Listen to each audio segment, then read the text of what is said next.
Everyone goes through battles, no matter what phase of life they're in. Whether it be big battles, small battles, everybody goes through them. Psychologists study ways for individuals to overcome these battles. Now, before I actually dig into the context of this study, I wanted to share with you all my personal experience. I not only tore my ACL once, but twice. With that being said, I took a huge mental toll because of this.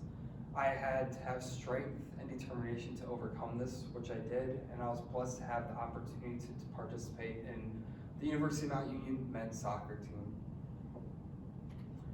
This experience actually drew me to this research and to compare popular press and research articles in the topic of ACL reconstruction and return to play.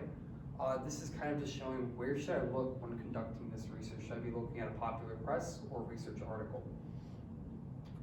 The first article I decided to look at came from the New York Times. It was a popular press article.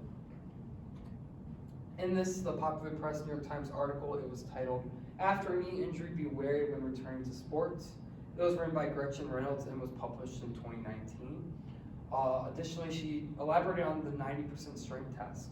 In this test, you have to have 90% of strength in your surgical leg versus your non-surgical leg in order to return back to full participation as an athlete. In addition, she pulled in the ideas from other authors and other researchers in the field and demonstrated that there needs to be more done. You cannot simply be using this test to return athletes back to play. You need to also be looking at their mental side, not only the physical. As for the second article I decided to look at, it came from the American Psychological Association. In this, the American Psychological Association, it was titled, "Fear of Re-Injury, Negative Effect, and Catastrophizing Predicting Return to Sport in Recreational Athletes with Anterior Cruciate Ligament Injuries at 1 year Post-Surgery." This was written by not only one author, but 5 departmental professionals. It was published in 2019, and they actually conducted their own research, which was very interesting to read about and see how they would actually take athletes that tore their ACL and see what the effects were and how that could impact them. The 3 main factors that they looked at were fear, negative effect, and catastrophizing. And the big takeaway was actually similar to that found in the popular press article, that these mental aspects actually do play a major part in how the individual will recover and if they will have a re-injury. Now, for actually comparing the 2 articles and contrasting. First, for comparing, the backgrounds of the authors were very similar. As in the case of the popular press article, Gretchen Reynolds had a background in physical education, whereas the 5 departmental professionals had it in either orthopedics or psychology. Additionally, their presentation styles were very similar. They both started with alarming facts on the severity of the issue and how prevalent it is. And then the key takeaways were the same in both, that the mental and physical side need to be addressed before return to play. As for the contrasting, the credibility was very different in these 2 articles. In the popular press articles, Gretchen Reynolds was the only author, whereas in the other research article, there were 5 departmental professionals writing this paper.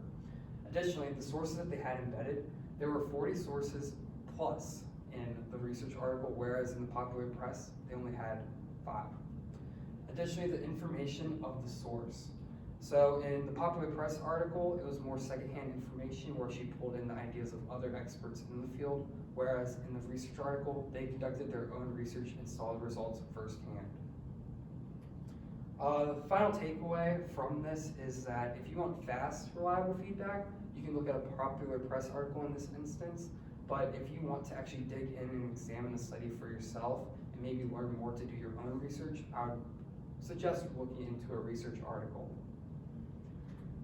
I wanted to thank you all for listening and to my presentation, but I wanted to share with you a little bit more about my personal experience. This was very deep and personal to me, and I really appreciate you all listening.